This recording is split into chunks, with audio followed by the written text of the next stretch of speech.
Barbie and the Diamond Castle is no doubt one of the best Barbie films ever made, if not one of the best films in general, but that might be a stretch, as there are a lot of films.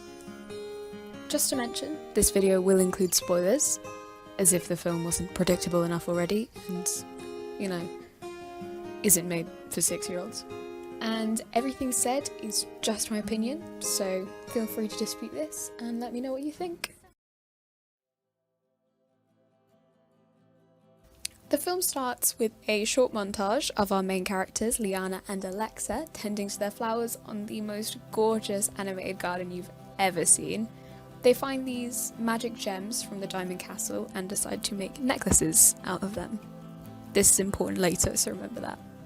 Then suddenly this storm comes and everything is destroyed, blah blah, very sad, etc, etc. They find Melody in the mirror and agree to help her save the Diamond Castle from our villain Lydia, who wants to take it for herself. On the way, they find some dogs that they decide to keep, and they meet these dudes who are possibly two of my favourite characters from any Barbie film ever, but more on that later. Then they have this argument, they make up, they almost die, but they are saved because of the gems from earlier. Then they trick Lydia into drowning, find the castle, Bob's your uncle. But here's the twist. Lydia comes back to destroy the instruments because apparently they're important to the muses, or to bring back the muses. But there's not really too much said about that.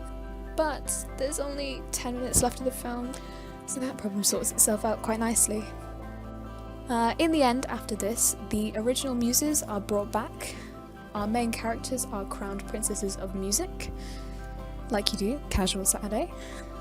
They go back home, grow some magic sparkly flowers that just solve their problems. Because as you can see, this film is very grounded in reality.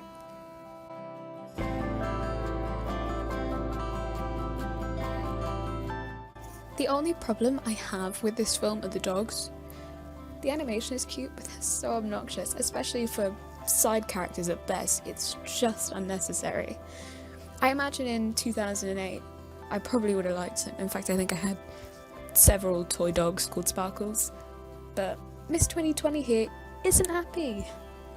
Honestly though, practically everything else about this film is astonishing. All of the songs are breathtaking. I feel connected, protected. It's like you're sitting right with me all the time. My favourite is Lydia's solo, but the villain songs are always best in my opinion, so there's no surprise. And all will bow to me. But Two Voices, One Song is a classic, and the song that they use to unlock the Diamond Castle is super well written as well. The dynamic between the main characters is nice to watch as well, and the implied ship is really sweet. There's this one scene I thoroughly appreciated while rewatching it. My stomach has been rumbling for miles. Oh, so that's what I was hearing. I thought it was thunder. Or stampeding horses. Enough!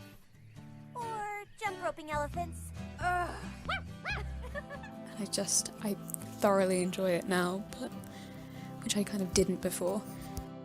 As I mentioned before, the twins are some of my favourite characters. Is that how you say thank you? Sorry. Thank you. We were almost... But you weren't. Timing is everything. Your handkerchief? Thank you. Jeremy. Liana. My brother Ian. My friend Alexa. An honor, milady. You're twins. What? No. Really? Mum should have told us. I feel cheated, duped, hoodwinked. They think they're charming. Rakish. Roguish. Like, they act so cool and cocky when you first meet them, but it's heavily shown that they are really sweet and they genuinely want to help the girls. The argument between Liana and Alexa, which I also touched upon when explaining the plot, felt realistic, or, you know, as realistic as you could get in a film about a magic music castle. We promised. You gave your word. Let Ian and Jeremy do it. I'm staying here. You don't mean that. Yes, I do. It made sense that Alexa would want to stay in a big house full of riches that they assume is theirs. She said before that she wishes for a better life, you know, better food, better clothes, etc., etc. You know what I would wish for if these stones were really magic? More.